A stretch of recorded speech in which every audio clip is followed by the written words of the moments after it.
matanaw ninyo ang tunay na kalagayan ko.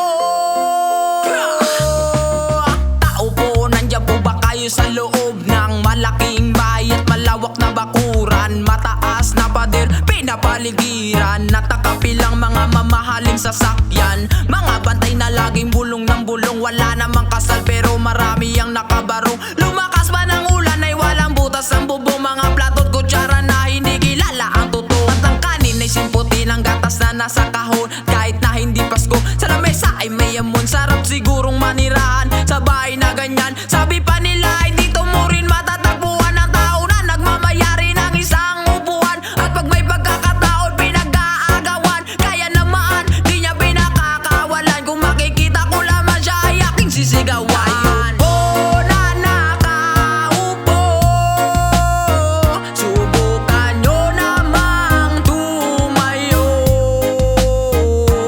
at baka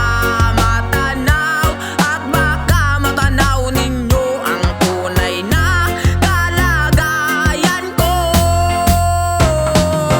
Mawalang galang na po sa taong nakaupo. Alam yung bang pantakal ng bigas sa amin ay di puno. Ang dingding ng bahay namin ay pinagtagpi-tagpi yero. Sa gabi ay sobrang init at tumutunaw ng yelo na di kayang bilhin o bang ilagay sa inumin. Pinakulong tubig sa lumang takuring uling-uling, gamit ang panggatong na inanod lamang sa estero na nagsisilbing kusina sa umaga.